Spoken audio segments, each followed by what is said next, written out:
please, from the audience. Selamat pagi. Selamat pagi. Halo, halo.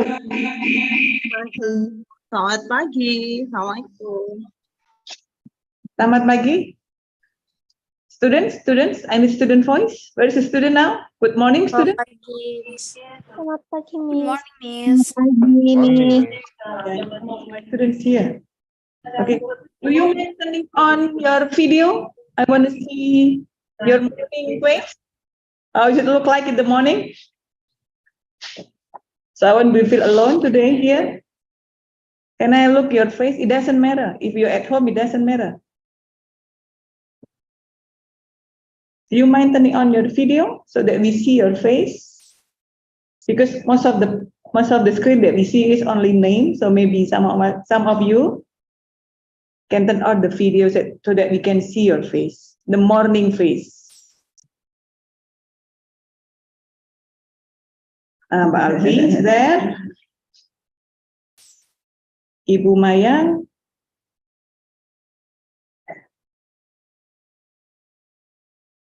Okay.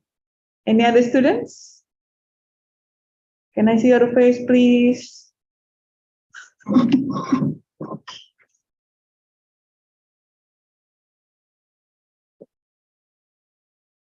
Oh, Mas Pandu is here. Yes, please.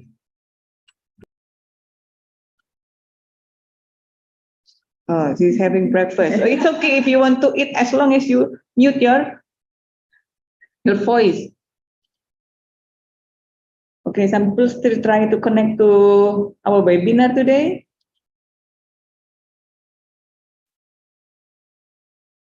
Okay, we will start now. Assalamualaikum warahmatullahi wabarakatuh. Very good morning. Selamat pagi. Sugeng Enjang. If you're Japanese, so we will, Sugeng Enjang is good morning. Okay. So we have three languages here: Indonesia, English, and Japanese.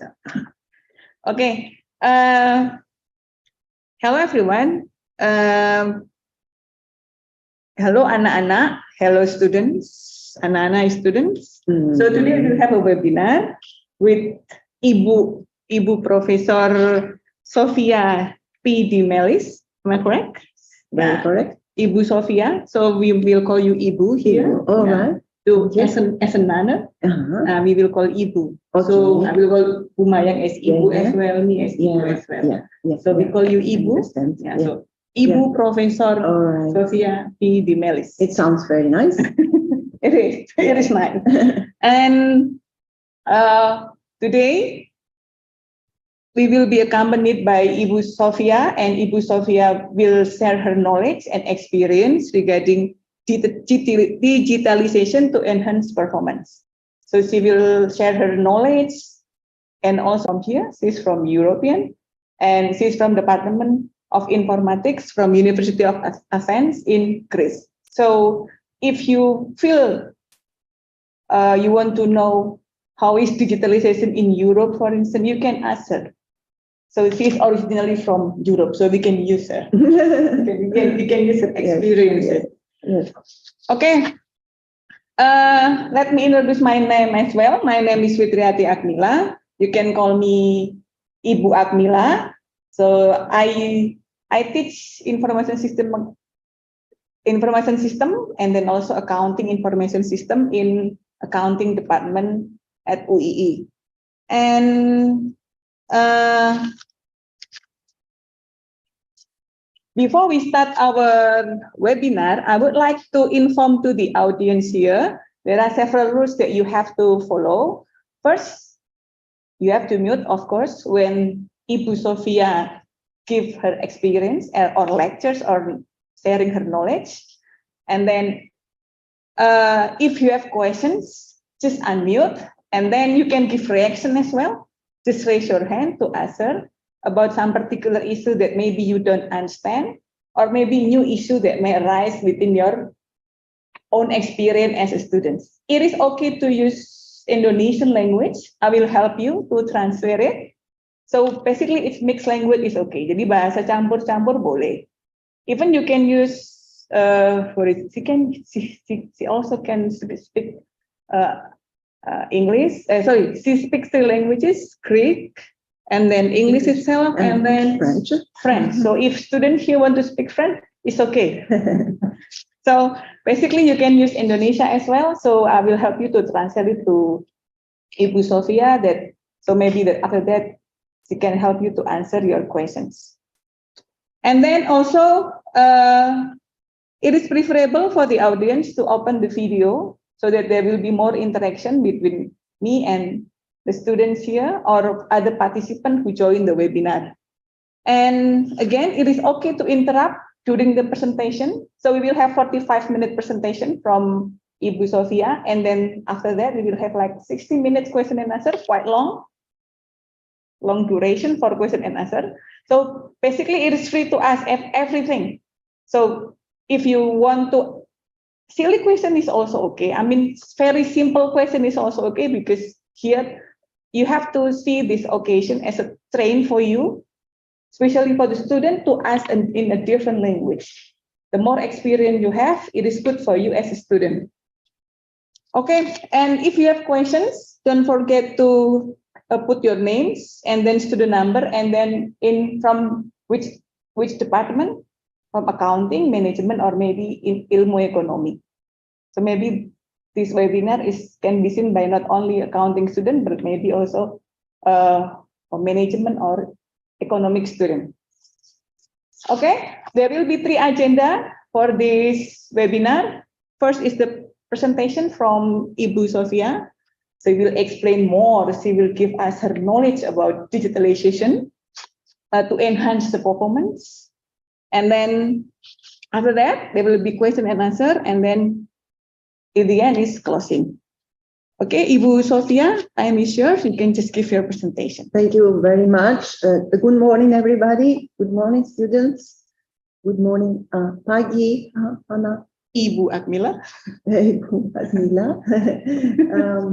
And good morning, everybody else.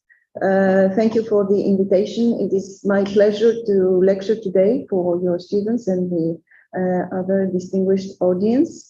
I will try to do my best, and I'm open to address any question, any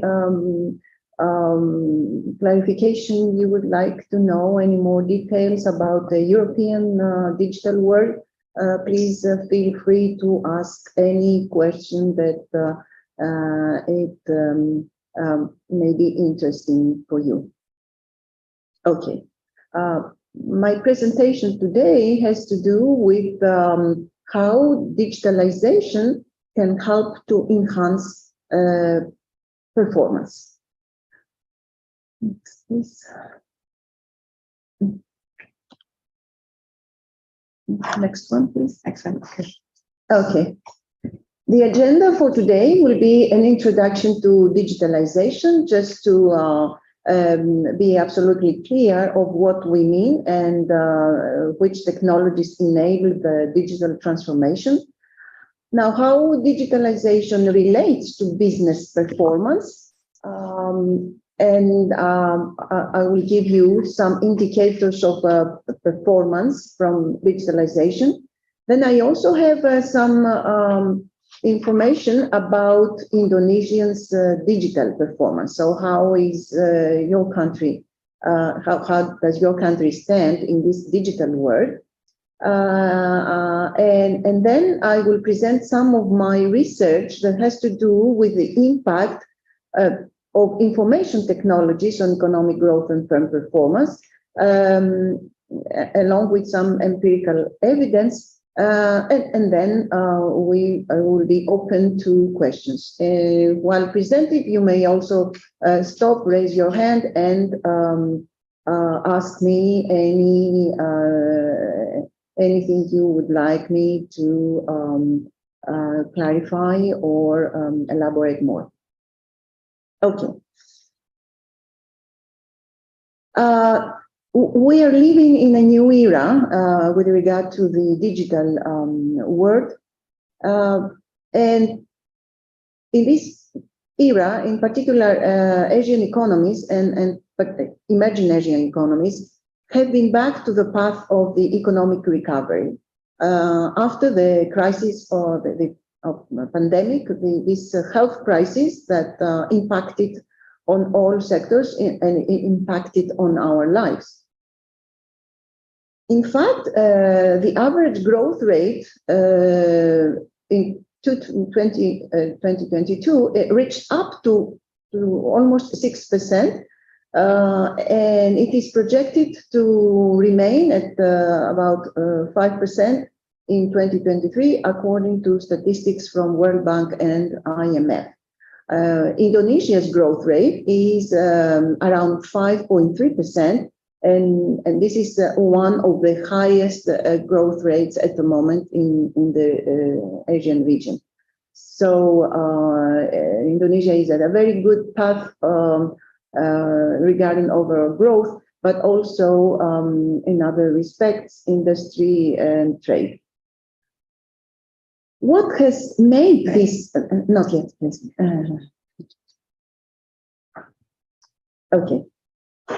So what is it that has made this growth stay so high? You should consider that in Europe, the rate was the average growth rate was a lot lower than that, but still it was a better year than the previous one and the COVID years. One of the main drivers of this growth has been the digital transformation that took place in every country, but more emphatically in the region, in the Asian region, that was hit more severely by the pandemic. Not yet. And then the digital transformation actually started from the health sector as a digital health issue in order to face the pandemic. But then there were many tools developed by both private and public actors, initially to manage the way of life that pandemic imposed, like work from distance and constraints. And that eventually resulted in radical changes that have shaped actually a new era. And this is the era of what we call the fourth industrial revolution. We are living in a new era that has been generally recognized as a new industrial revolution. So it is compared actually to a revolution, and it is a transition not just to a simple change, but to a whole new ecosystem. It's a new set of systems that brings together digital, biological, and also physical technologies. So you see, it is a more complex system that is being developed. And for this new digital economy to be resilient, we need new types of leadership, new types of governance, and new types of behaviors on the part of all agents and stakeholders in this world, in this digital world. Key element for the success and this sustainability of this emerging system will be how governments face this digital revolution. They need new frameworks should be developed which allow societies to anticipate and shape the impact of the emerging technologies, and most of all, to react quickly to the ever-changing conditions that we face. How does digitalization relate to business now? First of all, what is digitalization? How do we understand this concept of digitalization? It is simply the process of transforming existing processes into digital technologies. So it is a switch from something that was more physical, textual, to digital. And it has proven to be a key driver for the future growth of business, because new jobs are created, new business models, and new, most importantly, new mindset on the part of individuals, businesses, and government. And there are some primary areas that characterize these digital transformations within a firm, and they have to do with A, customer experience, B, data and analytics, C, cloud computing, and for mobility. And to achieve these goals, we need a fundamental change in mindset within the entire organization. Without this type of change, then this digital revolution won't be successful. Because we may need people with new skills in this digital world. And actually, there is a shortage of people with the proper skills. So we need more people will be hired, but also they should know how to use and be able to use it more efficiently, these digital technologies. And most importantly, there is a need to train these people to work together as a team. The work of the future is a teamwork. If you take as example all the big high-tech companies, they have succeeded what they have produced, and what they have produced, what the types of technologies that have developed, you will see that this is not a one-person achievement, it is a team achievement. So the new technologies and the high-tech technologies in terms of what we see, like artificial intelligence, the machine learning, things so new to us, but so important for the research of the future. These are not a one person's achievement, but it is a teamwork. A teamwork from persons that are well trained and have a long experience in software and a combination of sciences, mathematics, engineering, communication, psychology. Take any science you want. This is like a joint work in this digital revolution. So the companies need to understand how customers think and try to produce the products that are closer to the needs that are created in this new economy, in this new digital world. And enterprises also should embrace mobility, because this is now part of our lives. Excuse me, I think Bu Mayang raised her hands. Maybe she want to ask questions. Any question for Bu Mayang? Okay, no, you raise your hand. Thank you. Okay, next. The role of, now we have the role of, policymakers have an important role to play in this transition. A digitalized society requires investments in research and development, networks, infrastructure, education, training, and for countries, in particular in Asia region, also support to the small and medium enterprises.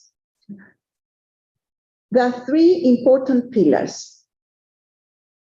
The first one is the digital infrastructure, which enables actually people and organizations to access the information and communicate freely.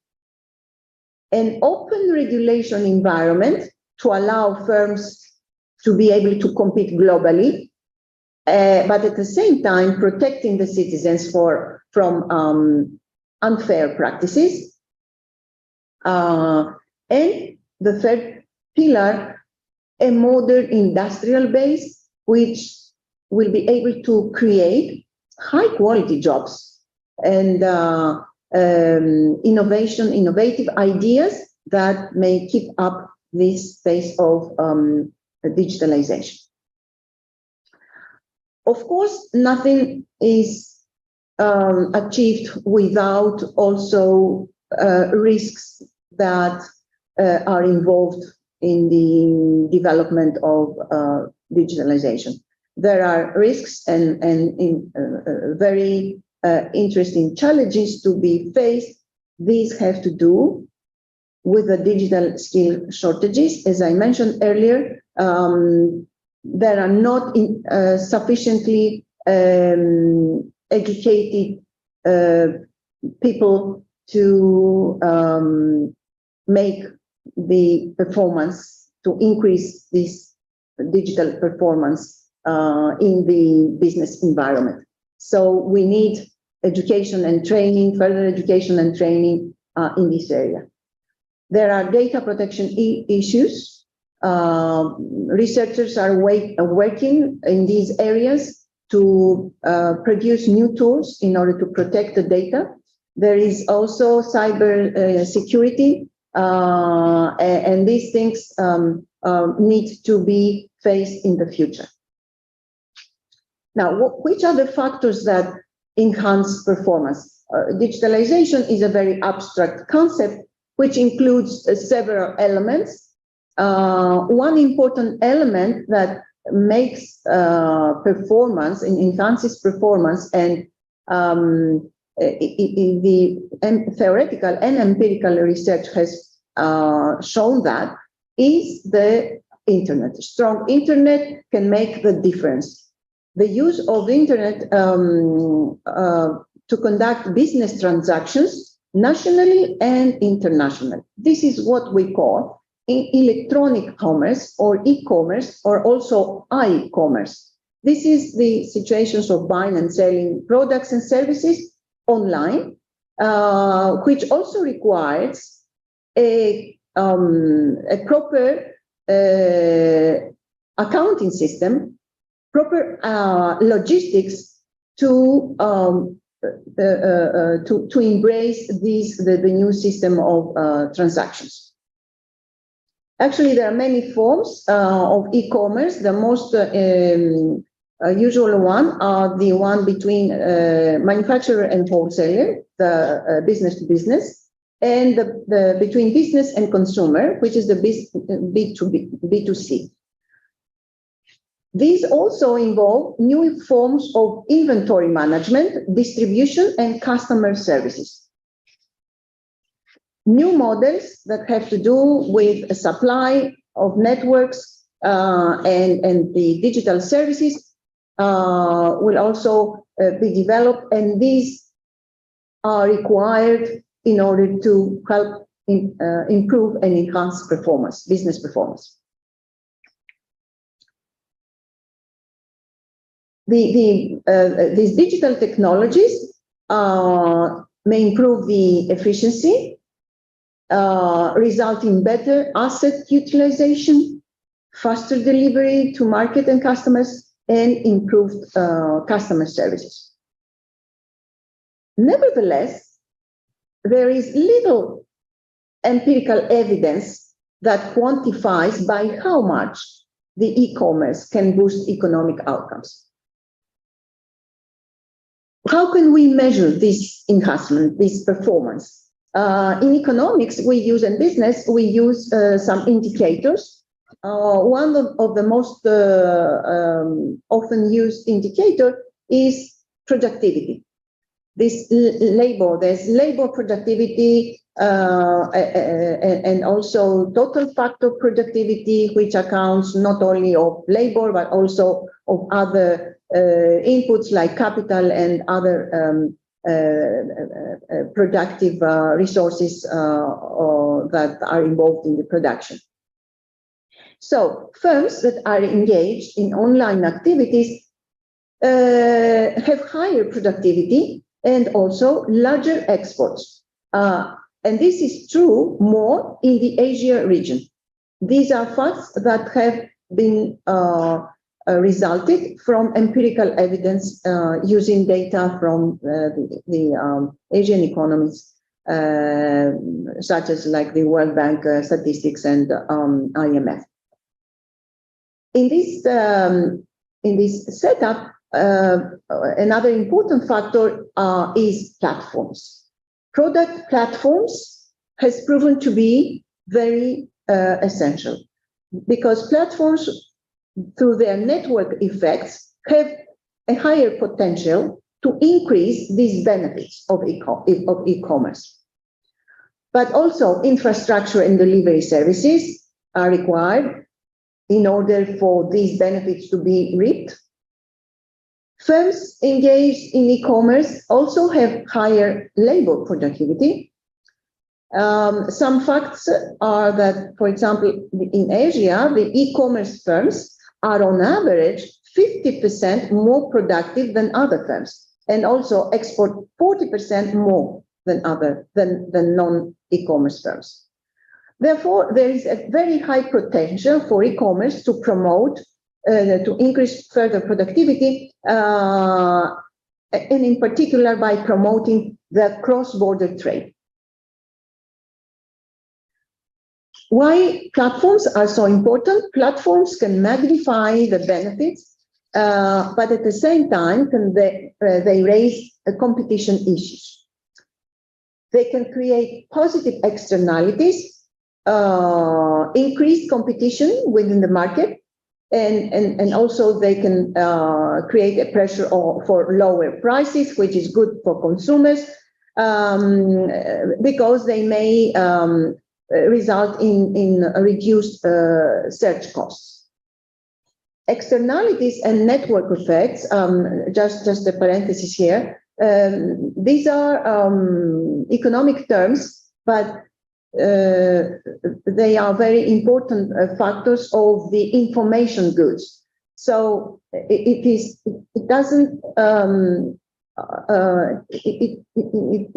not so important if I have a mobile phone and a smartphone, just me. I need my friends to have phones of equivalent technology in order to be able to make full use of all the characteristics, the features that my mobile has. So the more people use smartphones, the higher the network, and therefore the more the benefits.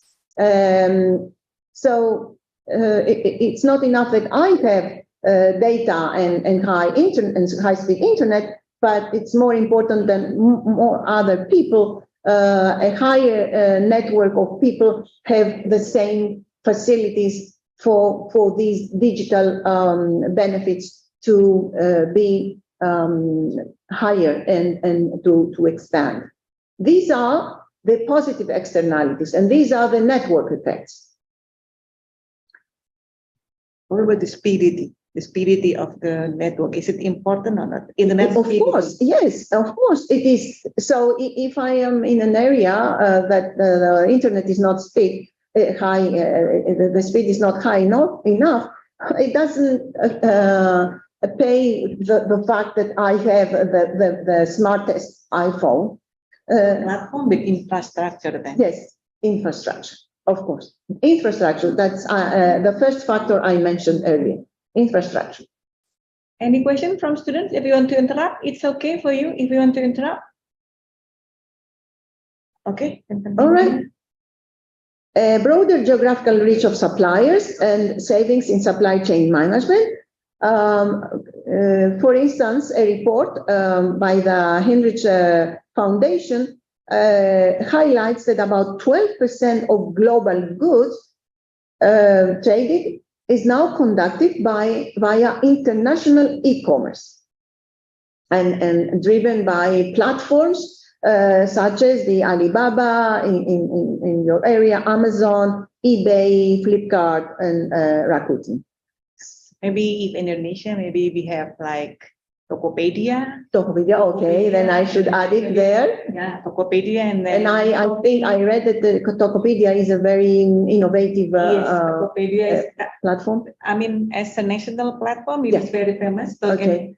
Tokopedia can compete with international platforms. Good. So at the moment, the platform of e-commerce in Indonesia, they can compete with eBay, yes, and Alibaba. So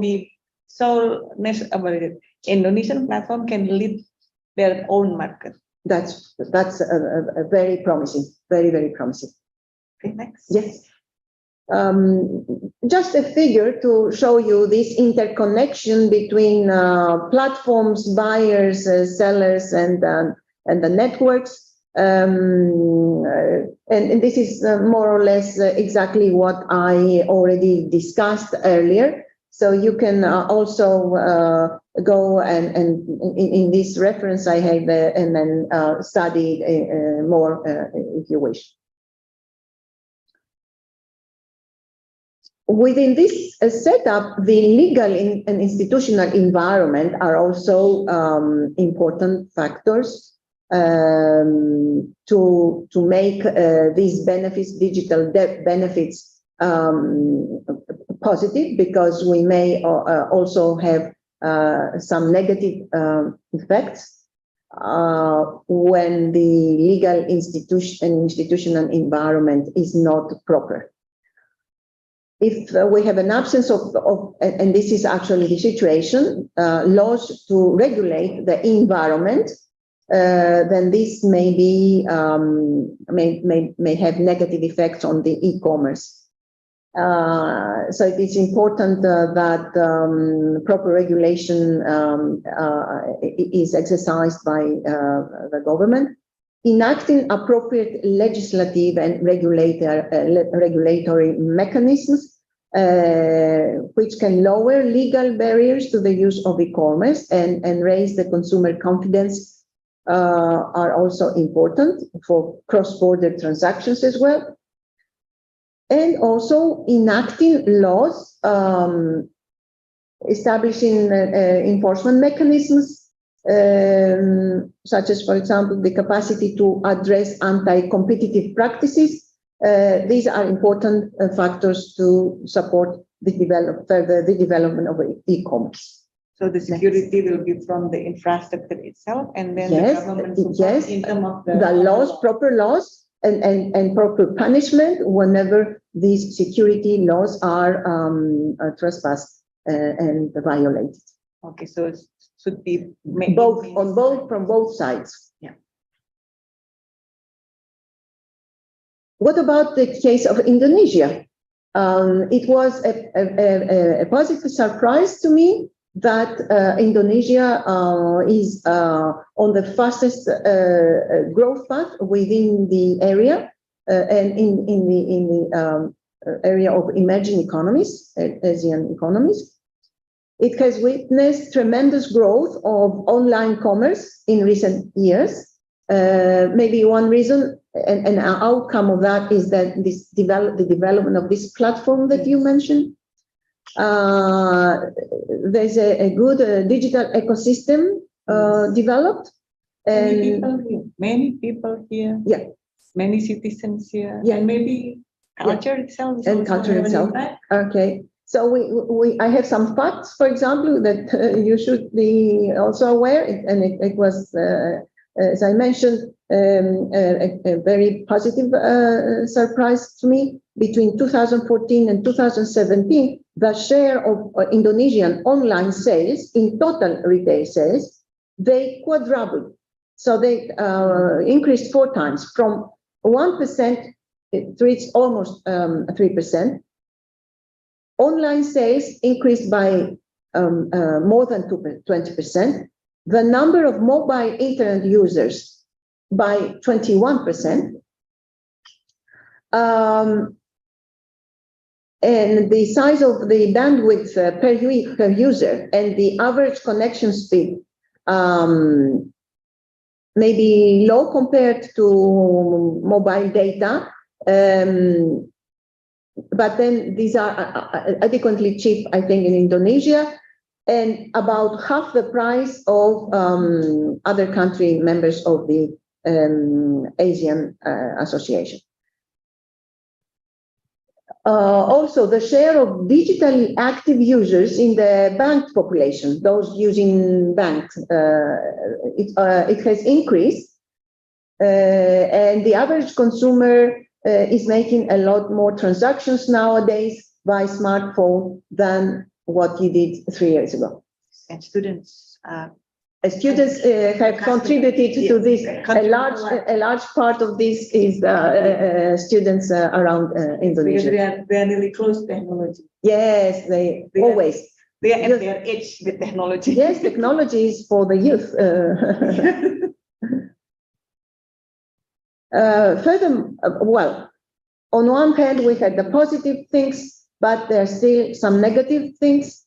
Indonesia faces a digital divide and serious gaps in various factors associated with the online commerce sector. So, for instance, only a quarter of the overall population using internet, and so it is one of the lowest internet penetration rates in terms of internet. The country also has one of the lowest postal reliability scores and a large share of unbanked population. So people who make transactions, bank transactions, is still very, very low in Indonesia. Yes. The logistics infrastructure lags its regional peers. It ranks 63rd out of 160 countries globally in 2016. Maybe the rank has improved. I don't have the latest statistics. It seems that according to World Bank's Logistics Performance Index, that Indonesia lags still behind, and that's where it can improve. Maybe I can add more information. Yes, of course. In the online platform at the moment, we have COD, cash on delivery. So that's why they are using the bank, but if they don't have the bank account, they just pay directly with cash. Yes, cash. So they have the option of cash on delivery. Yeah. So you think it should not be there? I mean, if it is not there, then people... this platform is trying to overcome the problem that you already mentioned. That there is a problem with the banking industry.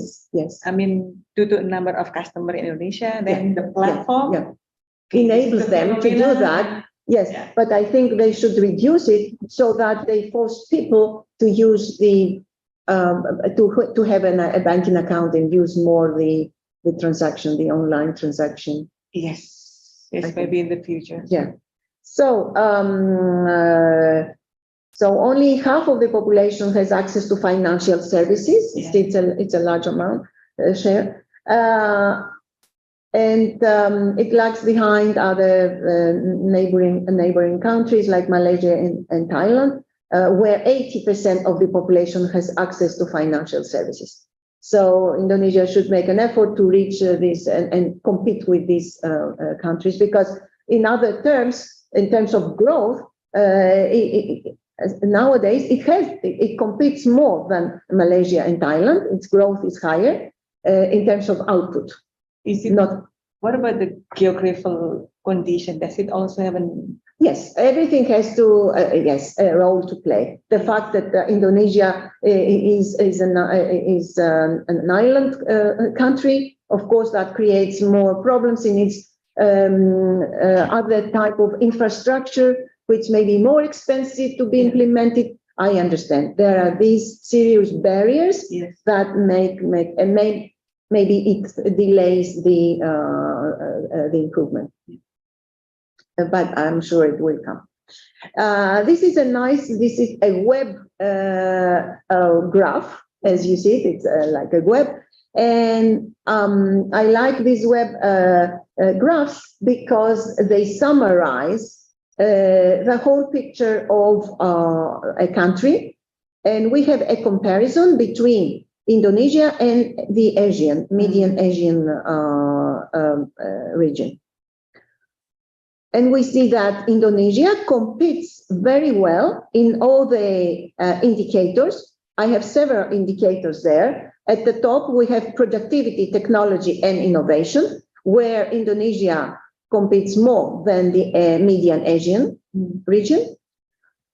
We also have to the left social enterprises and inclusive SMEs, small and medium enterprises.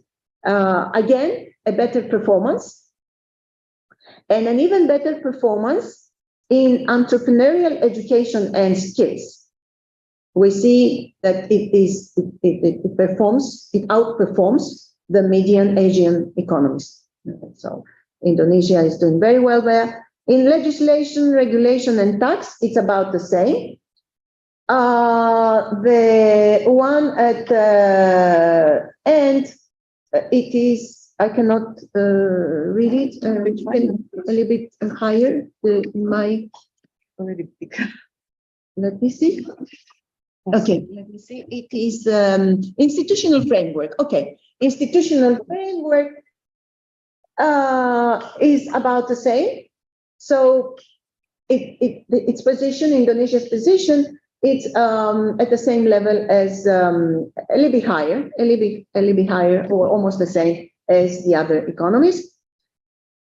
The access to market and internationalization, again, Indonesia outperforms, as well as in access to finance. And the only area where Indonesia does not outperform is the green SMEs. Oh, green. This is the weaknesses. This is the area where Indonesia should improve more. Other than that, we see, and these are the latest data on these indicators. So the overall picture of Indonesia is amazing, is outstanding at the moment.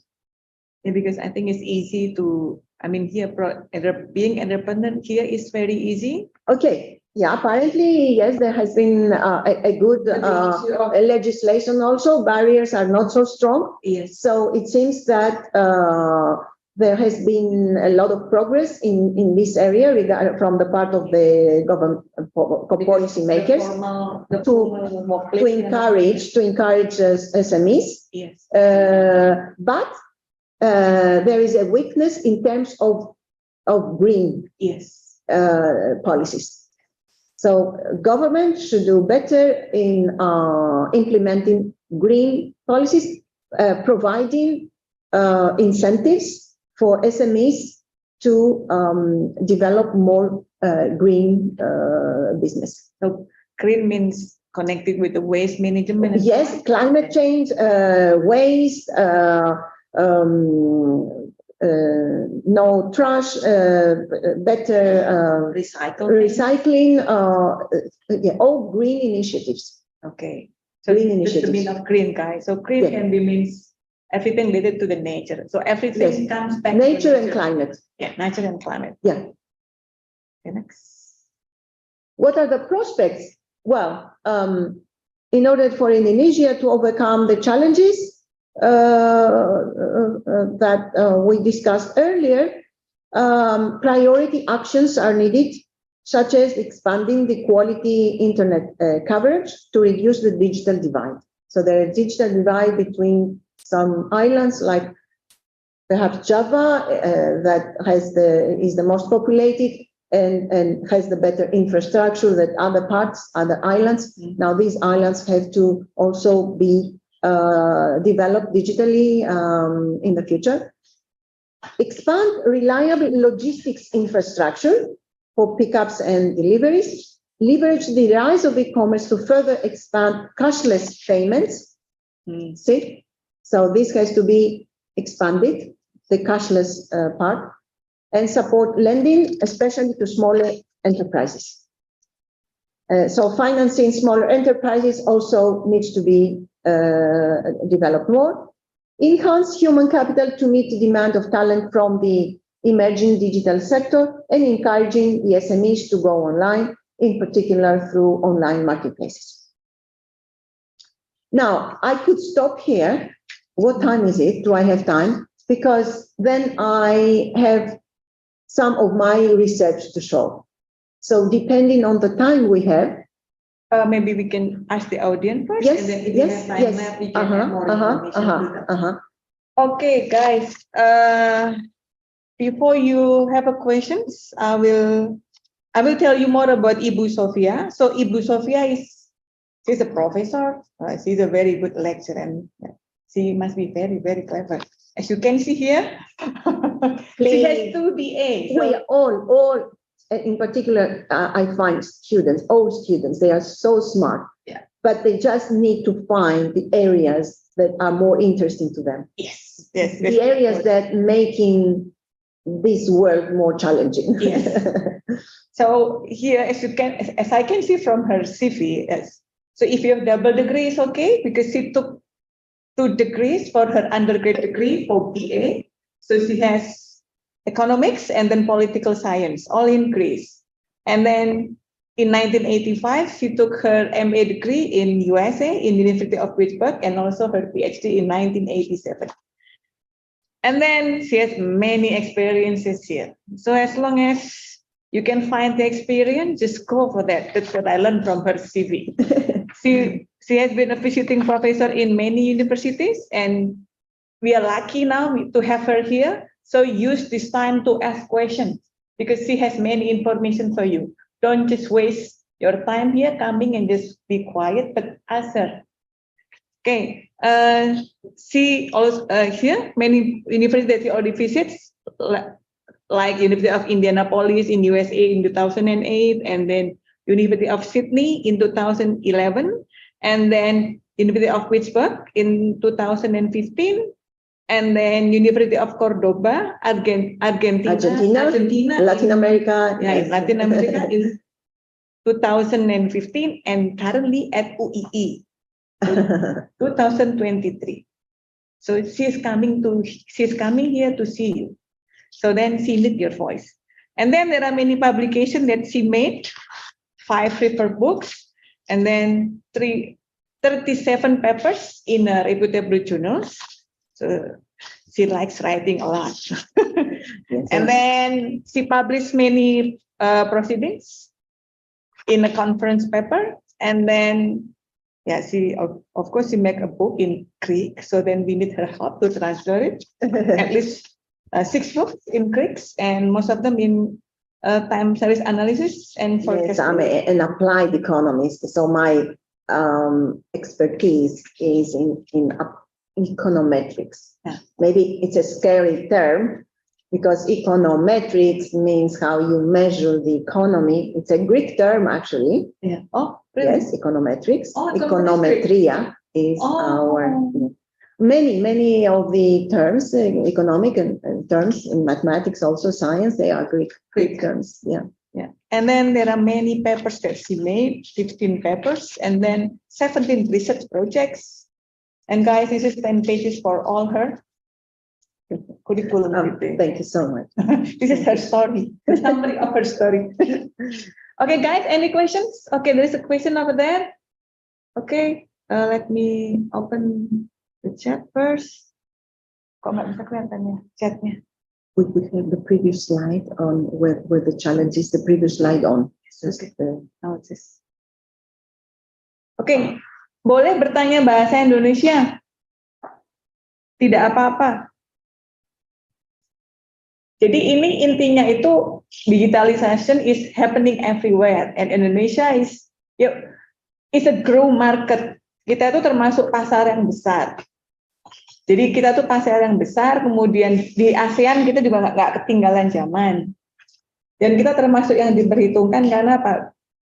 Growing-nya very fast. And even kalau kita kan tadi Anda nggak sendiri, Anda kan pakai platformnya internal semua. We use Tokopedia, and then kita malah kita nggak pakai Amazon, kita use Tokopedia. Kalau misalnya platform transportation aja kita punya sendiri. We don't use Grab, but we have Gojek, we have our own platform for transportation.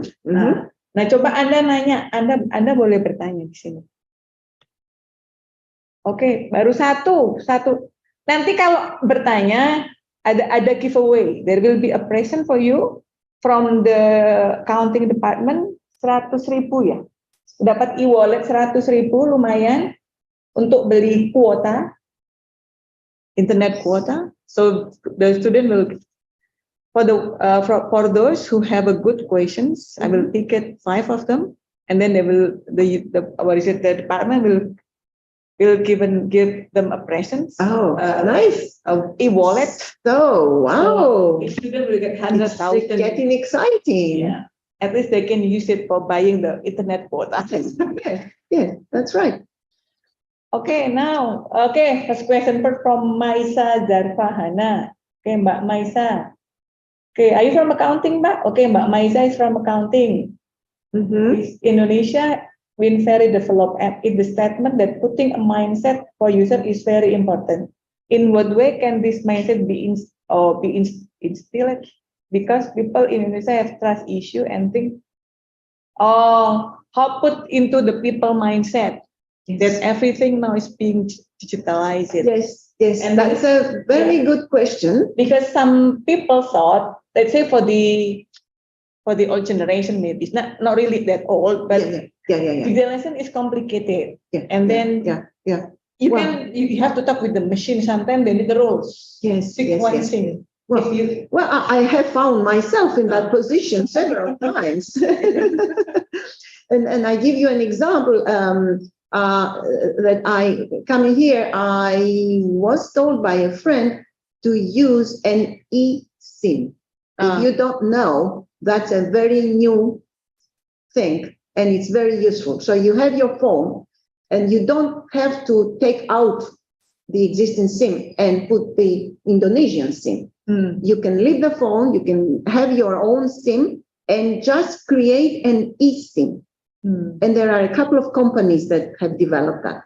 Eralo is one of them. I don't want to advertise it, but just to mention it. But it requires that you do some adjustments. So you don't, you buy the service through their application, and then you have to do some changes in the phone. Well, I thought I was skilled enough to do it. And I tried, but I failed in the first time. But I knew that even if I fail, I have some very good backup help. And this was my daughter's. Oh, okay. Yeah, and she's a software engineer and developer. So I just called and said, please help. And then I had it. Now I have in my phone this eSIM, which has been so useful because I still receive my calls, I have everything in my phone, and I use only data through the eSIM. But I was unable to implement this. Of course, I think that the application is not very well presented on how to use it. And I sent them because they asked me, you are one among the very few who has used eSIM. Please send us our comments. And I did. And I hope they improve on that in the future. Maybe if I can add, it's not about the problem the people face with the technology, but sometimes we just have to use it. Yes, it's just to use it. At the beginning, I said, oh, wow, I go to a country for the first time, I will be in the airport, I won't be able to communicate. What if it's not successful and I cannot I cannot use this thing? How am I going to communicate with the driver? So, but then I said, oh, come on. I mean, it's not possible. You can do it. So everybody should change mind that, yes, we can do it. It's not that complicated. It's a matter of practice. It's a matter of mind. Yes. It's a mind. So we have to, and young people can help a lot in that in their environment. They can encourage their colleagues or their relatives or their acquaintances in using the new technology, and it is not very difficult, and they can sit with them and teach them. I think it's a matter of training, and it's a matter of habit. Yeah. When we get used to, Yes, and then once you get used to that, that's right. I mean, for instance, during COVID, many of the Greek people, they didn't have a cash card. They didn't even have a card to take money out of the bank, and they were forced to do it, and now they enjoy it. Just like what we are using now, we forced to use Zoom. Yes, we are getting familiar to it. Yes, So yes, everything. So it's not only changing the mindset. So it's just habits, and somebody has to do it. Somebody has to make a campaign for that. I think this is also, and this is my answer actually, that more campaign is needed from all stakeholders, even companies, to advertise their products, to address not only to the young, but also address to the older people and older generations. Yeah. I think it's a matter of, that's why I emphasize mindset on the part of business, because then they will also have more benefits, because they will increase their customer platform. Ya, jadi jawabannya itu memang akan selalu ada tantangan penggunaan sistem yang baru. Tapi semuanya juga, company juga harus membantu. Jadi when the company share a platform, they also harus punya customer service-nya misalnya. Kemudian juga punya usaha-usaha untuk to support the new platform or the new information system that being implemented by the company. Jadi semuanya harus didukung. Jadi young generation is very easy to adapt technology, but also there is also another generation here that the company should assist. Jadi semuanya bisa berkembang, cuma beda strateginya. For young, maybe they can just using it, but then for maybe different generation, maybe company can set up a new strategy how different generation can cope with the digitalization process. Okay, now. Mila. Okay, Bu Tria. Mila, I have a question. Prof. Sophie, my name is Tria, so sorry that I can on camera. Okay. Really, I am in front of your room, but never met. No, your room in a second floor. I am in front of your room in second floor. I have a question here related to the digitalization. I did some program that related to women entrepreneurs, and I did the online course, as long as the pandemic. And this is very useful for women in Indonesia because there are many provinces that did it. But I want to ask you, do you have any data, which one that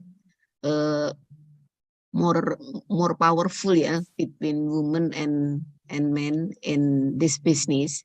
Because I had some difficulties to campaign to women, because I think less literate in digitalization. But I want to ask you about your experience. Maybe you have any data that related to the participation of women in digitalization, especially in business. And I have 5,000 entrepreneurs, women entrepreneurs in Indonesia that I had trained with my organization out of the UII. And I want to have some experience and data if you have, Prof. Sophie. Thank you, Mbak Mila. Okay, thank you, Putria. So she's one of our experts. Okay, yes, I can tell from the question. Yes. All right, thank you.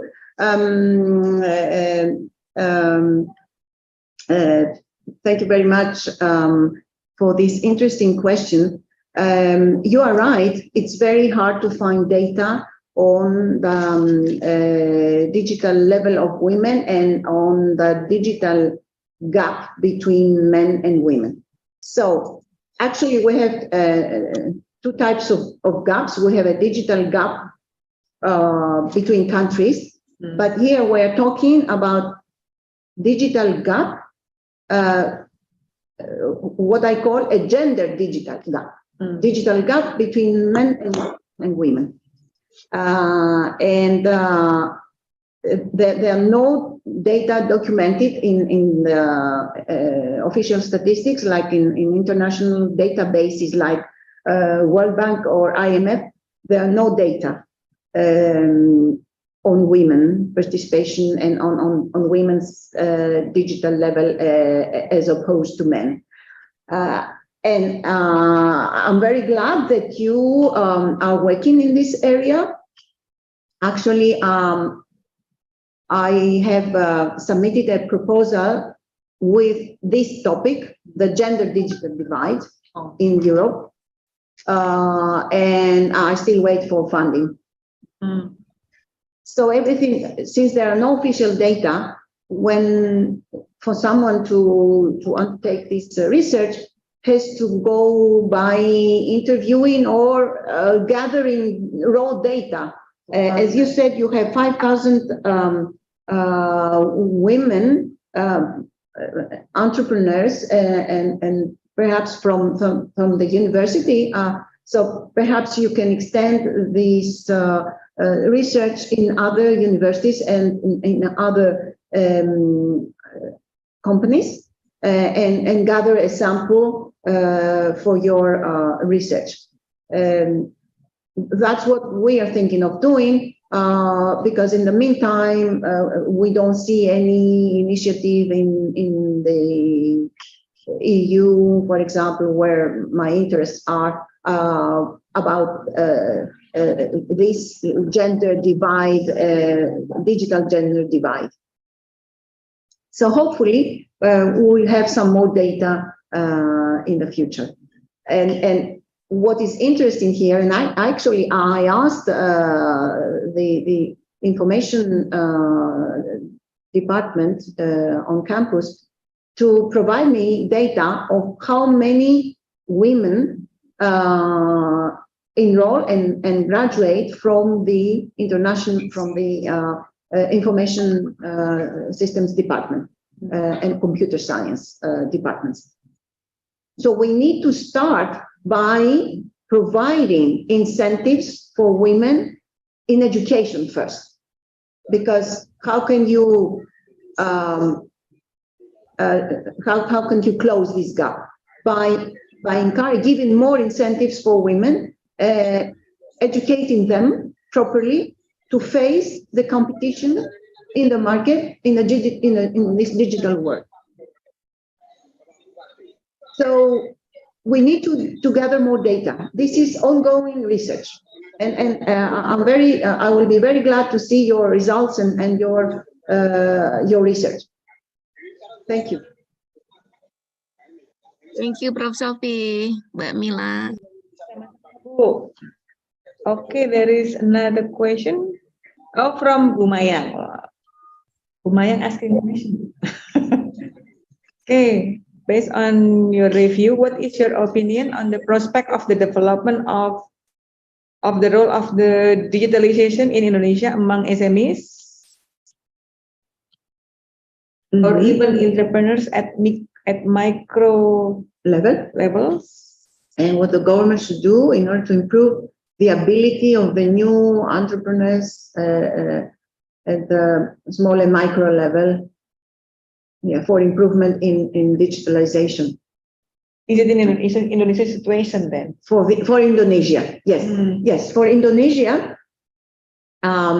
Yes, I have already presented some measures. Maybe if we see the slide before the recommendations, before this. Yes, just wait for a second.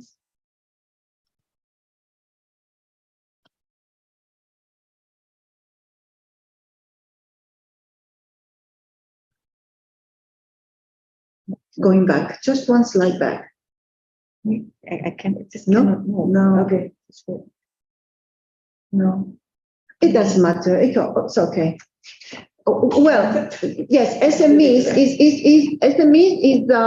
actually a vital sector in Indonesian economy. From what I have read so far, because of the large population and small entrepreneurs and small size firms that are spread all around the country, then the importance of digitalization for these SMEs and even small and micro is getting more and more important.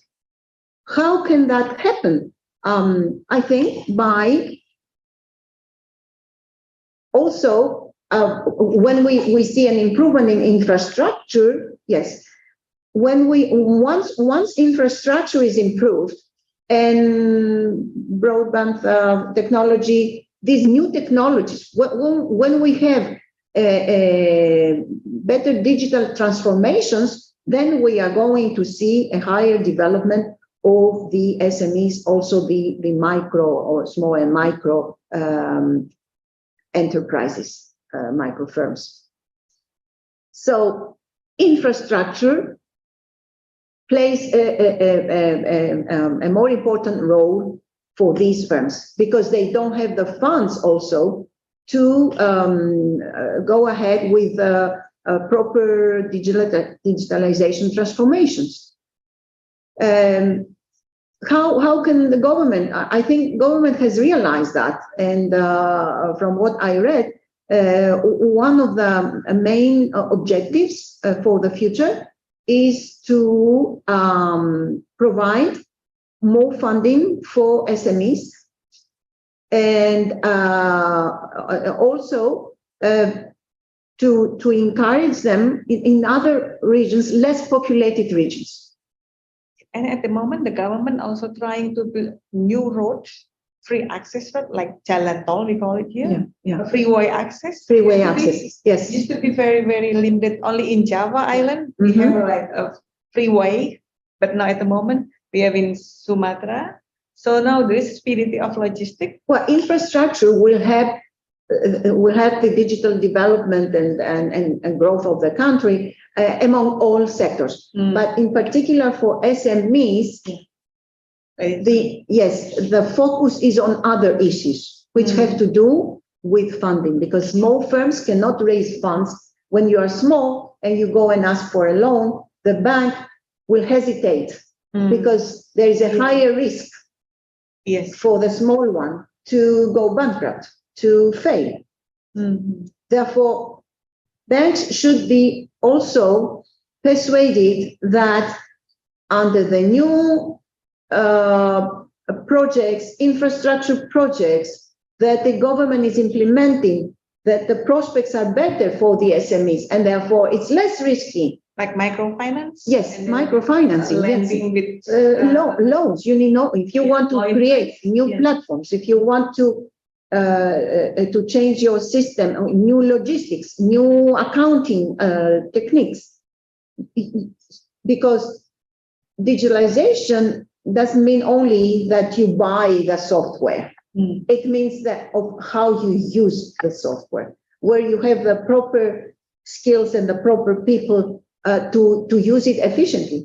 Jadi for students ya, jadi jangan dilihat digitalisasi cuma masalah teknologi ya, teknologi di HP Anda ya. But di sini juga ada persoalan lain, misalnya masalah meningkatkan SME. SME itu small medium enterprises, itu mereka juga butuh funding. Jadi tidak, misalnya nih sekarang pemerintah bikin jalan tol, oke, logistiknya cepat, tapi itu tidak salah satu faktor. Ada banyak faktor lain, misalnya ini bagaimana orang kecil ini juga punya akses masuk ke dunia e-commerce. Bank bisa nggak sih ngasih uang, ngasih pinjaman dengan bunga rendah, dan orang nggak malu pinjam dengan bunga pinjam ke bank meskipun dengan penampilan sederhana. Jadi bank is not only for rich people, but to simplify the word, is not only for the one who seems like they're rich, but then also everybody can access to the bank, and then the easiest procedure to loan or get the land from the bank. Jadi semuanya juga dipikirkan, tidak hanya sekedar apa yang terlihat, what we can see by our eyes, but also there is also another aspect surrounding it. So the importance here is that not only the government, also banks, the private sector, the banking system should trust the SMEs and try to help them through their funding by providing loans to smaller ones, not the big ones. Because that's the practice today, that the loans go to the big ones. These are the winners in all respects. And so we have the small ones that struggle to get a loan in order to improve digitally. So and fair compete with access others. to it. Yes, fair access. Exactly. Okay, now, sudah cukup Bu Maya? Okay, now we move to the next questions. From dari Bu Maya yang sudah, and then from R. Who is R? I don't know your name here. Somebody have an initial R here. I want to ask, one of the challenges today in digital era is an inadequate human resources, because there are still many who do not sufficiently understand to take advantage of development in the current digital era and regulation that are not yet optimal. How to optimize existing regulation and how to have how to solve the problem of inadequate human resources. Inadequate human resources. Yes, yes. This is also a serious problem.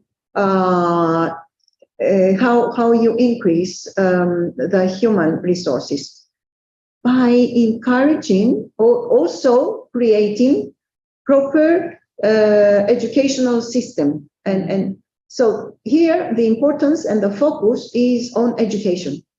In the educational system, more incentives for students, males, females, mainly also to study information system, to get acquainted with the digitalization, digital means, also for resources from the part of the government for new departments, for new areas where digitalization can be better transferred, and where also students can have areas to study. I don't know to what extent these departments here, they are they have study programs for artificial intelligence or machine learning. So at the moment, okay, I'll just help you with the example what we have in accounting today. Jadi ini buat Mas R ini nggak ada namanya. Oke, jadi Anda kan tadi bertanya bagaimana cara mengatasi persoalan human resource. Jadi tadi Ibu Sofia menerangkan persoalannya education. So education here means curriculum. So at the moment, for example, in the accounting department here, some of our courses change to, let's say, we have a new courses at the moment, like digital business, and then we try to we have information system. Used to be only management information system, but we elaborate more. We have database management system at the moment, and then we also have our lab used to be not integrated, but now integrated. We have ERP. We collaborate with SAP here to incorporate education into ERP situation. So student here is a compulsory curriculum for students to take. It's something new, I guess, right? When did it start? For ERP, it's already old. For ERP technology, we have that, but it's just a development now. Like, because at the time, e-commerce not developing yet, but now we come to digital business and then database management system. And also the government also encourage the uni here to be more digital, like exchange students, because by exchanging student means to increase more student capacity. So because if they go overseas, for instance, for student exchange, they will know that there is a change outside. So broaden their perspective. So so it's changing, but it's still slow. It's very limited. So this is the key for that issue, for the increased human resources. So we start from the education. We start from the basis. New programs, new study programs that will incorporate areas such as data science, big data, business analytics, artificial intelligence, things to do machine learning. These are areas that need to be developed. And if no study programs exist and they are now developing, then students through the exchange programs should go abroad, somewhere close. Australia is very developed in that. Also, other Japan, I don't know, and try to transfer the knowledge. If this is not, if this cannot be found, if it's not yet developed at the level that it should be, it takes time. Even in Greece, that we are part of the European Union, there are these areas. They started being developed only the last 2-3 years, and still there are not enough programs for students to attend, and some of them they need to go abroad. The problem here is the language sometimes. So sometimes, because if students want to join student exchange, they need to meet certain IELTS, IELTS. But if there are international programs in English, most of them are in English, right? Yeah, most of them. But then if they want to do the exchange things, because the host universities say they need the requirement for IELTS. But I think that's okay. That's a challenge for the student. The students, if you want to, to improve your capacity, to increase your quality, there is, like it or not, they need to increase their English capacity. Oh yes. Yeah. So if you want to be competitive, to help this country to get adequate human resources, go with your English. That's the that should also solution. Be motivated in the university. Yes. They should also make it a prerequisite. Yes. At the moment, yes, but then. Because again, yes, but we're talking about the private sector outside the university. Yeah. I know the university is not the whole world. Yes. Definitely, then it has to start from the high school. Yes. So the simple way for students in the future, because you still have time now, if you're at the uni at the moment, please use your time here, because if you want to know the competition, if you want to know how digital we are here compared to other country, and then to increase your capacity, like it or not, you need to improve your English, because that's one of the tickets for you to understand what is digitalization in the real world. Yes, that's what I can. Exactly. That's what I can ask for the students. Yes. Okay, now next student from Siti Sapuri. Siti Sapuri, how to maximize digital marketing if our activity. This is the problem with the human resources again, because if you want to go for digital marketing, but in fact, the people in the social media didn't understand what we are advertising in the digital media. Yeah. So how to overcome that? So again, the government, because you have both private and public schools, right? Yes.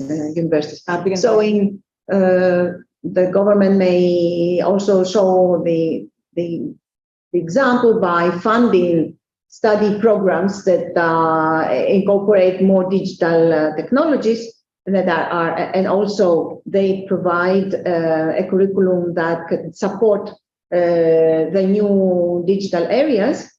But also the private sector, they should allocate, they should try to raise funding for and switch, because there's some areas that are not as competitive nowadays. I mean, yes, and sooner or later, then they will have to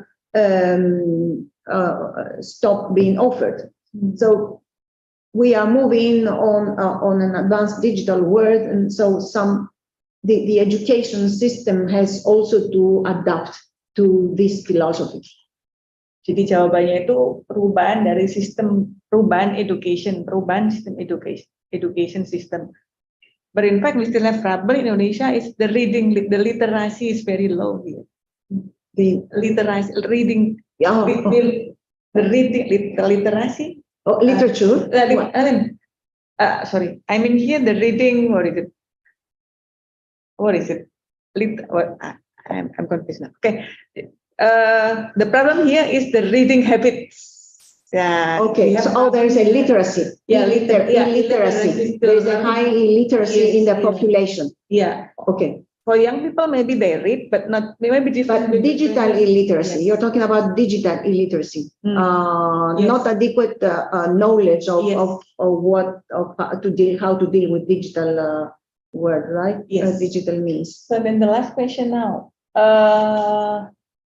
Maybe we can use your experience. I mean, if you have been to many countries, yes, maybe you go to villages, maybe some of them didn't understand the internet or something like that. Maybe for the government of Argentina or maybe in Europe itself, how the government or maybe the educational institution help the people who is unfamiliar with the information system or with the internet. Yes. I tell you, yes. This is being implemented and faced by government initiatives like to force people to use the internet more. Now, for example, none of the older people can get his or her pension without going through the platform of a government. So we have the development of very good e-gov. Oh, e-government. E-government. There was increase. In Greece, but also, and in Greece is not as developed as in other European countries. So the major role is how the government can create, can indirectly force people to start being acquainted with the technology, internet banking, access to other searching internet and so on. And this has been very successful because no one will start using, or for example, having an appointment with your doctor. Before you had to call, right? Now you cannot do that. You cannot reach any doctor unless you do it through the platform. So any person, any pension person needs to know how to use the internet. Has to, otherwise, well, it may be a child, a relative will do it at the beginning. But I think that gradually will force everybody to start using it. Jadi Mbak Siti Sapuri kemudian Mbak Wiwin, jadi untuk mengatasi persoalan digital divide ya, ketidakbisaan dengan teknologi itu dengan cara pendampingan. Jadi tadi contohnya di Yunani itu fasilitas, jadi elder people itu kalau mau menggunakan mengambil pensiun, ambil pensiun pakai aplikasi, pakai platform. Dan itu juga harus ada pendampingi. Jadi jangan cuma mengeluarkan teknologi or platform or application, tapi tidak mengedukasi customer. Jadi kalau nanti ke depan, if in the future you want to set up a company using digital media or something like that, Anda harus nambah lagi SDM di sini untuk educating your customer. Karena customer Anda bukan berarti orang yang bisa aja, ada yang lain juga.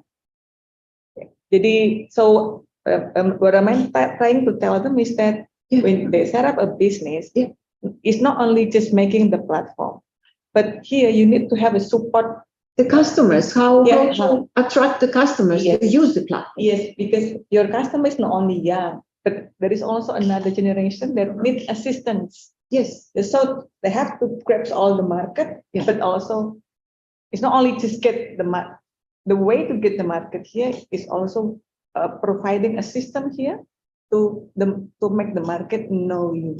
Jadi pendampingan itu penting. Jadi tidak hanya sekedar okay, I'll make the platform and then you can use it. No. But the thing is you need to assist as a system. Jadi like a system process. It could be like a program for assisting people to get acquainted, to get familiar with the technology. Like seminars, like small groups in smaller neighborhoods by local communities, initiatives from other institutions, smaller institutions, Yeah. such initiatives. So we have to make, what is it? In terms of the approach, we have to make it more human. Yes, more human, right. Pendekatannya kayak Encouragement, dengan- more encouragement, Yeah. and more involvement Yeah. in communities, in smaller communities, because people are also scared. Yeah. And I mean, there is a fear also that it's something new, something strange. So in smaller communities, people feel free to open themselves and ask questions and receive help. Jadi begitu jawabannya. Jadi untuk tadi Mbak Siti Sapuri sama Bibin Oktaviana. Any more question? There is one more. Oh, okay. Who is R actually? Mam R siapa itu? Coba bisa pribadi, Mas. Okay. Anything else? Any more questions? I need more question, please.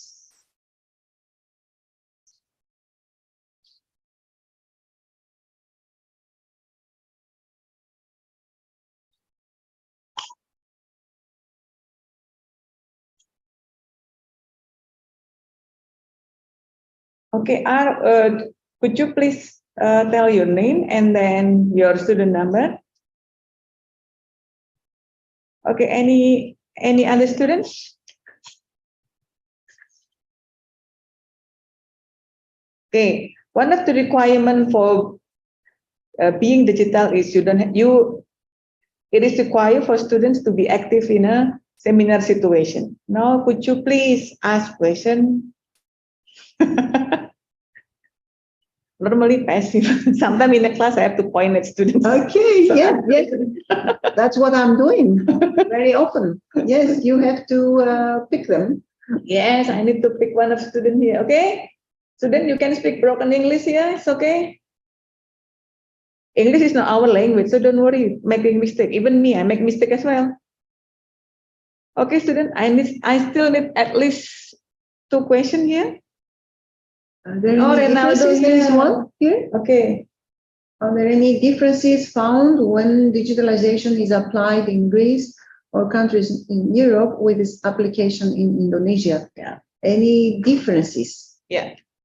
Maybe you can tell your experience, maybe between maybe with Greece and then maybe in Germany. Yeah, or something like yes, that yes. in Europe. Greece, as a matter of fact, Greece is not is one of the last. There is an index in among European countries. It is called the DESI index, digital information index, that presents the relative position of all the countries with respect to 4 main indicators: internet use, for example, or human education, digital education, or government efficiency, and so on. There are 4 major areas where there has been a survey, and we have the results of this ranking. But Greece is among the countries with the lowest digital ranking in the world, among the EU countries. And it compares like Greece along with Slovakia and Romania and Bulgaria, like the smaller and less developed within the EU countries. So we can say that there is room for a lot more improvement on digitalization for the Greek economy. Is it similar in Indonesia? Yeah, and perhaps yes, I would say. I don't know how it goes with the government sector. I mean, in the private sector, yeah, maybe a little bit more developed. But I don't know the government. How well is your government doing with respect to services, like providing services online? The government I guess it's not yet. It's not yet the government, but the private sector. But over the two, yes. So in the private sector, maybe Indonesia is more advanced than Greece, but in the government sector, Greece is more advanced. And this has been achieved actually over the last 2-3 years. It's something new. And they have, and actually at the head of this committee is a former student of mine for this. There is a whole revolution, we could say, in terms of government digitalization. Jadi jawabannya kalau e-government in Greece is much better compared to Indonesia, but for private maybe almost similar, I think. Yeah. So why private sector sometimes almost similar to countries because they compete each other. Yes. So competition actually make us similar. Yeah. So that's the answer for but definitely I'm not proud of the digital position of Greece. It ranks at the lowest part. So compared to Germany, for example, we have a long way to go. But the nice and surprising thing with the European community is that there are some small countries that are way more advanced technologically and digitally than big economies like France, Italy, or Germany. And one example is Estonia. Estonia is the most innovative economy in the EU, and digitally more advanced than most EU economies. And it is a very tiny, and it's a small economy. Tidak harus negara besar yang memiliki kondisi ekonomi digital yang bagus, tapi juga ada negara kecil. And of course, within the EU, the best performing digitally, the best performing economies are the Scandinavian economies, like Finland, Sweden, and Denmark. These are also the most innovative. According to the latest statistics, in terms of digital innovation and digital development, they come first. Okay, jadi apa namanya? Of course, these are, the country where mobile phones started, Ericsson and Nokia. These are countries with a tradition, a culture in digital technology. Yeah, but not coming to Asia now. So Samsung, Samsung. No. Now, they are overpassed now. Yes. Used to be they grow fast, but they now because of competition. They open their way, and then of course under the competition, others move in, and now we have the companies Korea, China, and so on. Okay, the last question now from Ayubi Rahman. Okay, good morning, Professor Sophie and Mr. Akmila. We have a low level of digital literacy with the digital technology, which is now getting bigger. Many to follow and balance. Early age education for one of the solution if making elementary school education to include digital learning from an early age through elementary schools, or is there another solution? Yes, I always believe that everything has to start from the education and as early as possible. To tell you an example, because I have studied a little bit the Finnish economy,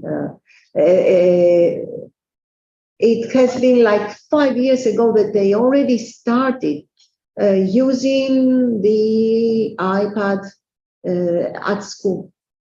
So little children, they are familiar with this technology at a very early age. And what they implement is tremendously more advanced than any other economy.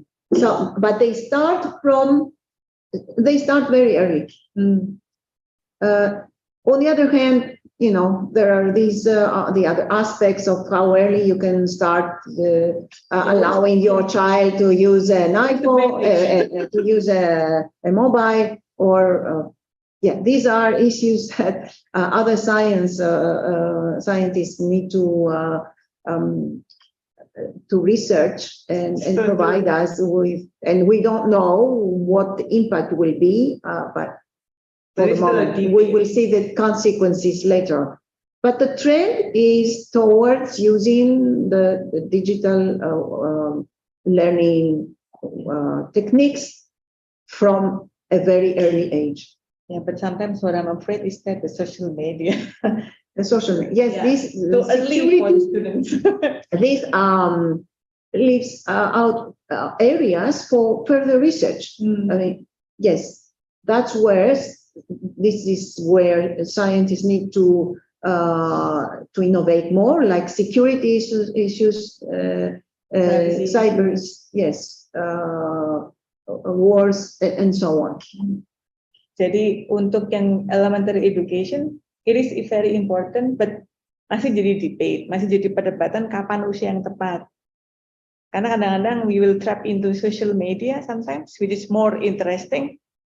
Jadi masih perdebatan. Tapi untuk mengenalkan dari elementary school, it is okay, but then metode yang tepat masih menjadi pertanyaan, masih jadi still questioning. What is the best way to introduce technology since early education? Karena mereka belum dewasa, belum bisa, they're not growing up yet. Sometimes to differentiate between right or wrong or something like that. Sometimes the misuse of technology will be the problem. Yes, the aspect. And these are also more philosophical questions that need to be answered by the other scientists. That's why when I talk about the fourth industrial revolution, and it is a new ecosystem, new economic systems that involve both financial, biological, and technological advancements. So it's a complex, it's a complex word that has to be further developed, further secured, and further studied. Okay. Jadi masih menjadi penelitian lebih karena memang dampaknya ke orang. Jadi bagaimana teknologi itu berdampak ke orang-orang. Di sini juga. And most important thing, these problems and these questions should be faced in a holistic way. This is another Greek word, holistic way, meaning from all sides. Jadi teknologi or digitalization should be seen in a whole aspects. Yes. Wholeness, and globally. That's wholeness, not meaning globally only, but from various aspects. Yeah. Psychological, sociological, biological, and technological. Yes. So it's not only technological. Okay. Time is almost up now. We have 5 minutes before the session is end, before our webinar is end. Okay. No comment. Oh, one more question. Oh, okay. The last one. Permission to ask. Okay, if the company establish cooperation, will the companies can lend payment each other with mutual? Yes. Interesting question. Yes, I agree. This is a word for cooperations. Okay. I also emphasized at the beginning of my talk that teamwork. It's a teamwork that we need to encourage, and only through collaborations and teamwork these challenges can be faced. These challenges that have to do with digitalization and security issues and educational issues and cultural issues within a digital world. I think in Indonesia is also happen similar things that two big, I think Tokopedia. Yeah. They have a mutual cooperation with Gojek.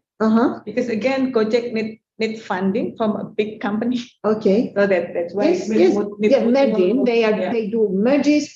Yes. That's how Silicon Valley was developed. It started from a couple of small companies that were growing and one merging the other, and then we have these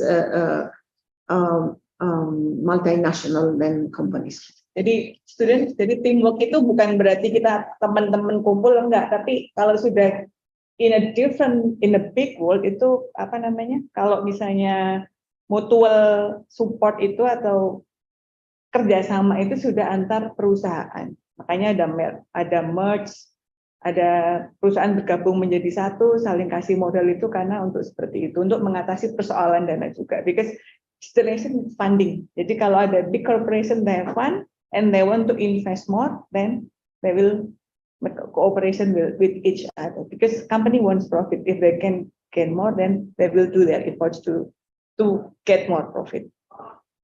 Okay, that's the end of our webinar today. Thank you, Ibu Sofia. Thank you. What does P stand for? Sofia P. Dimelis. Yeah, my middle name, P from Paul, my father's name. So we use the as middle, Okay. the father's name. Oh, okay. So your name is only Sofia, then? Sophia. Yeah. Okay, Sofia. Dimelis last name.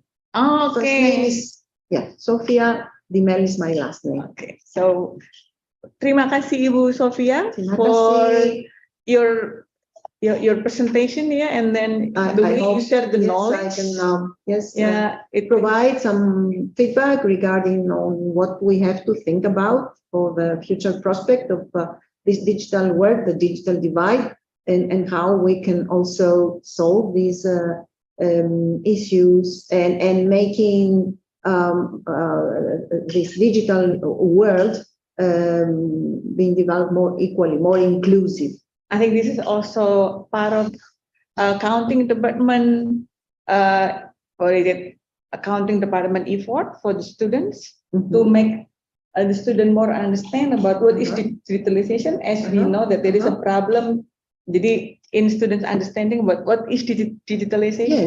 Yes. Jadi through this, jadi melalui media ini diharapkan mahasiswa here you can understand more about digitalization, and hear from the expert that it's happened everywhere. Then we are here to help you, to assist you to come in the competition world.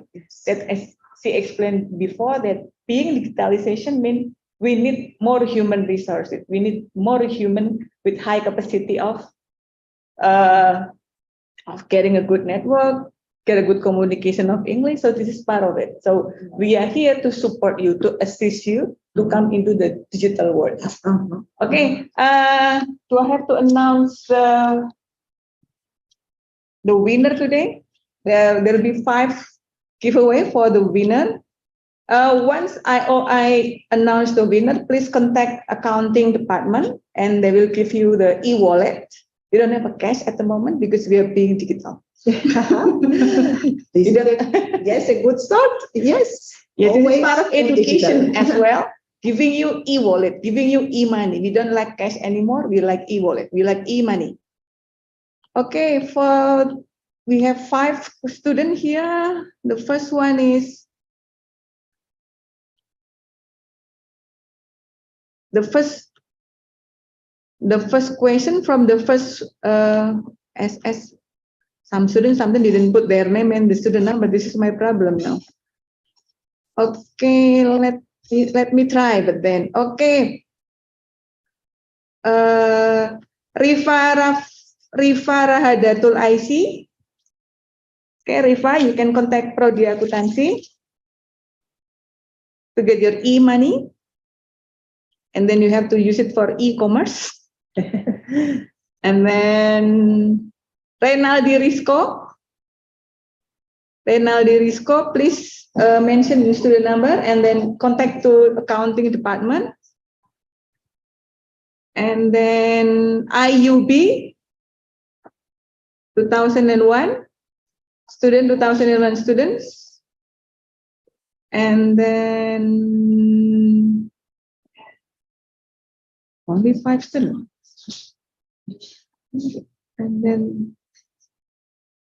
there is one student for Siti Sapuri, but I cannot see here.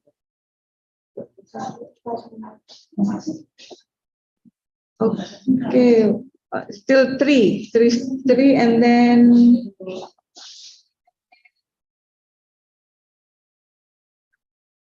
Muhammad Fatur Rahman.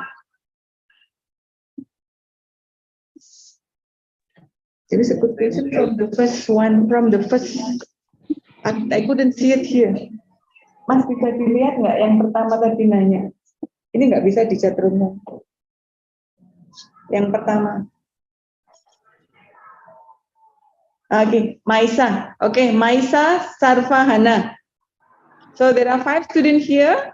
You win the giveaway today. So just go to accounting department and then give them your name and then student number, and then they will give you e-wallet, e-money. And then for the student who join this webinar, the accounting department will give you e-certificate. Please contact accounting department. Please contact Mas Pandu or Mbak Rena here to get your certificate as a proof that you joined this webinar. Okay, this is the end of our webinar. Thank you for your participation, and hope by joining this webinar, you will have a new perspective and new knowledge of how we see what is digital here, what is being digital here. Okay, thank you so much, and once again, Thank you for your attendance. Yeah. Thank you for your participation. Thank you for the questions addressed to me. I hope I responded sufficiently enough, and hopefully we will all be better educated digitally in the future. Yes. And then do not hesitate to meet Ibu Sofia. She's still here until when? Yeah, until Friday. I mean, until I fly back home on Sunday. Oh, Sunday. Yeah, I have been here for a month, so this is it's gone. This is your last weekend here? Yes. Oh, so sorry to hear that. So you can still meet her until Friday. So Of course, you can use my email and ask me anything, any online media. I mean, this is digitalization. Yes. It doesn't matter whether I'm here right now or I will be in Greece or I will be in Slovakia or anywhere or in the US. You can. This is it. This is the digitalization. So I can respond. I can give you my advice. I will be more than glad to provide my expertise to any one of you. Yeah. So instead of meeting her face to face, so you can meet her online. You can email her if you have more questions regarding our issue today. Okay, that's all. That's all, guys. Terima kasih Bapak dan Ibu yang sudah menyaksikan, and also the students. Thank you. We will close this meeting by saying tahmid. Alhamdulillahirabbil alamin. Wassalamualaikum warahmatullahi wabarakatuh. Applause for